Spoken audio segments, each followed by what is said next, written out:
অভিষেক শর্মা অভিষেক শর্মা 55 বলে 141 রান, যেখানে 14টা 4 আর 10টা 6। ভারতীয় ক্রিকেটারদের মধ্যে আইপিএল ইতিহাসের হাইয়েস্ট রান করে ফেলল অভিষেক শর্মা এবং ক্রিস গেল, ব্র্যান্ডন ম্যাককালামের পরে তৃতীয় সবথেকে বেশি রান করা আইপিএলের ব্যাটসম্যান হয়ে গেল অভিষেক শর্মা। বন্ধুরা, এই হায়দ্রাবাদ টিম যখন আইপিএল শুরু করেছিল তখন তাদের প্রথম ম্যাচটা রাজস্থানের সাথে 286 রান করে, যে ম্যাচটা দেখার পরে সবাই ভেবেছিল যে এই হায়দ্রাবাদকে এবার কে হারাবে। কিন্তু ওই যে প্রথম ম্যাচটা হারের পরে টানা 4টে ম্যাচ জেতার পরে টানা 4টে ম্যাচ তারা হারে। গতকাল সবাই ভেবেছিল যে পাঞ্জাব জিতে যাবে। আরও যখন পাঞ্জাব প্রথমে ব্যাটিং করে 245 রান করে, শ্রেয়াস আইয়ার বা অন্যান্য প্লেয়াররা যখন অসাধারণ ব্যাটিং করে 245 রান করে, তখন অনেকেই ভেবেছিল যে ভাই কি করবে, হায়দ্রাবাদ দল তো কন্টিনিউ হারছে, কী করবে। কিন্তু ভাই ট্র্যাভিস হেড আর অভিষেক শর্মা যখন চলে তখন কোনো টিম কালকে যদি ওরা 250 রানও করতো সে রানও চেজ হয়ে যেত। অভিষেক শর্মা আর ট্র্যাভিস হেড যখন ব্যাটিং করে তখন এত ভালো লাগে দেখতে, আর বোলাররা এত অসহায় হয়ে যায় না, সে যেই বোলার হোক না কেন।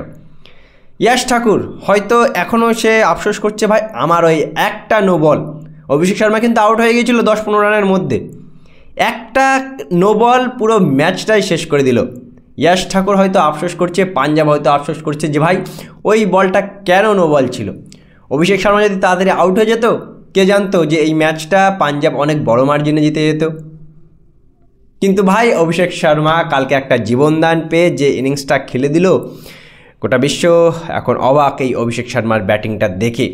40 বলে 100, 55 বলে 141, 10টা বিশাল 6। একটা সময় মনে হচ্ছিল যে ভাই এ কী করছে, মানে বলাররা অসহায়, চেহেল মেহেল যে বল করতে আসে 6-এর পর 6, বাউন্ডারির পর বাউন্ডারি। এটাই কিন্তু আমরা বলে আসছিলাম যে এই ট্র্যাভিস হেড আর অভিষেক শর্মা যেদিন চলবে সেদিন যত রানই করুক অপোজিট সাইডের টিম নেস্তানাবুদ করে দেবে। আর সেটাই কিন্তু হলো বন্ধুরা। পাঞ্জাব 245 রান করেও অভিষেক শর্মার কাছে অসহায়, বড্ড অসহায় লাগছিল কালকে পাঞ্জাবের প্লেয়ারদের। তারা ওই একটা ভুল করেছে, একটা নো বল, আর পুরো ম্যাচটাই শেষ। দেখে ভালো লাগছিল, তার কারণ হায়দ্রাবাদের ব্যাটিং দেখার জন্য সবাই অপেক্ষা করে থাকে। সবাই ভেবেছিল হায়দ্রাবাদ 300 করবে, 300 তো ভাই তারা করতে পারেনি, কিন্তু ওই যে 245 রান, আইপিএল ইতিহাসের দ্বিতীয় সর্বোচ্চ রান যার তারা চেস করলো 18 ওভার 2 বলে 8 উইকেটে, মানে দেখে মনে হচ্ছিল যে কোনো রানই না, 245 কোনো রানই না এমন মনে হচ্ছিল যখন অভিষেক শর্মা আর ট্র্যাভিস হেড মারছিল।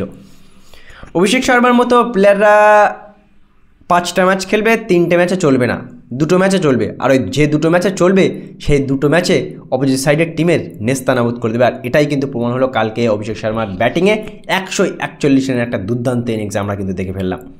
কালকের ম্যাচটা তোমাদের কেমন লাগলো, অভিষেক শর্মার ইনিংসটা তোমাদের কেমন লাগলো, মতামত অবশ্যই জানাবে কমেন্ট সেকশানে।